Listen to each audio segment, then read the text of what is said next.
Okay, I got to shoot a vlog at some point this month for my Patreon sponsors, and this one's something he joked about, so I'll pick it for the day. People have heard me use the phrase that calling me by my first name is like calling a nigger Toby. But a lot of people don't understand what that means.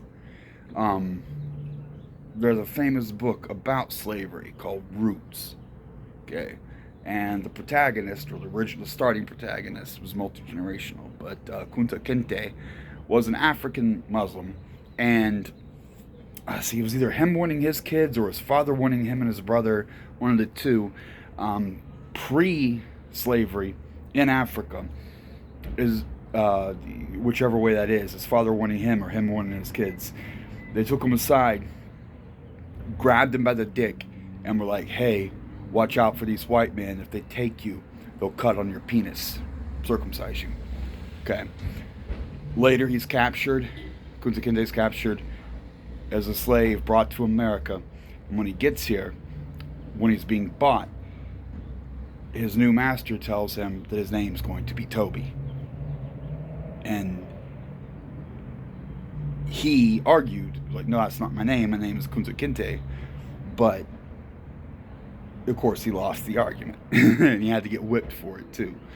Um, I was taken from my mother at birth, and then later sold to some people that treated me like a literal field nigger. And I'm not talking my opinion. I'm talking about random blacks approaching me and telling me that. And sometimes my coworkers, like the paid labor, would tell me, like, "We're getting paid for this. You shouldn't be doing this." And they actually have had paid labor stand up to my parents, like, "This isn't cool. You can't have a young child doing this." They've risked their fucking jobs to prevent the child abuse. Um, and then, of course, my name was changed when they bought me, and they destroyed the physical records that I came with. And in my mother's own words, she didn't care to remember my name.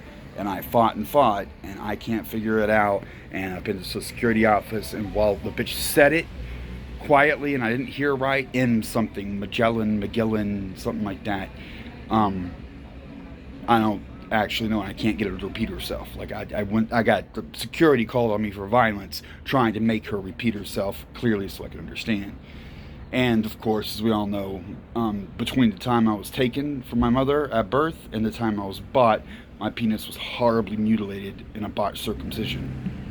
Okay, regular circumcision is bad, it's painful and reduces functionality and affects you for the rest of your life. I had an adhesion that meant every erection for 13 years caused horrific pain and open wounds, which just split open on its own. Every day. Every single fucking day. How often does a young boy get an erection? That's how often my penis split open. 10 times a day. Every day. For 13 years. Okay? So, to try to force my first name on me is shockingly similar to Kunta Kinte in his situation. I don't like my first name at all. I really don't like it. My last name's kind of cool. And I have that name, so I've paid whatever price is associated with it. I've earned it, so to speak. And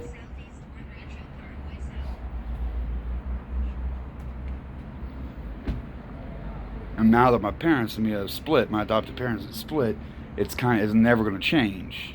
And I really don't appreciate it when people use my first name to antagonize me. It's harder to spell than my last name anyway. So I don't want to hear it, and it's showing me an extreme level of disrespect. I can't control being bought and sold as a human being. I can't control not being able to remember my name, what I am. I've had citizenship problems over this too. I had to browbeat the fucking DMV in to get me real ID because they said this is your birth certificate's been altered. There's problems here. You need to get a lawyer to handle this. And I kept fucking pulling out my camera, shining in their face like, "What the fuck are you saying?"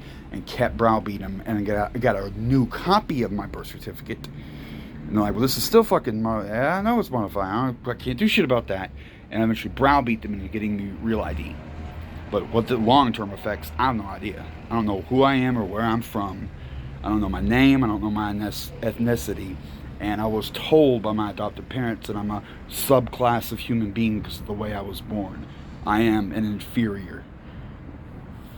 My mother once, when we were doing the organ donation thing, when I got my driver's license, they wouldn't sign. And they're like, look, someone might mistake you for a highborn like us and take your organs because they're more valuable. Catch that? Mistake you for a highborn like us. There was no question that I was a field nigger. So don't call me my first name. You only know it because a team of Nazi, pedophile, QAnon nutbags told you. Keep my name out your mouth, bitch. One of these pigs is going to fuck around one day and say that to my face. I'm going to take off on him. Then we all in trouble. Keep my name out your mouth, bitch. Call me Mr. Wood.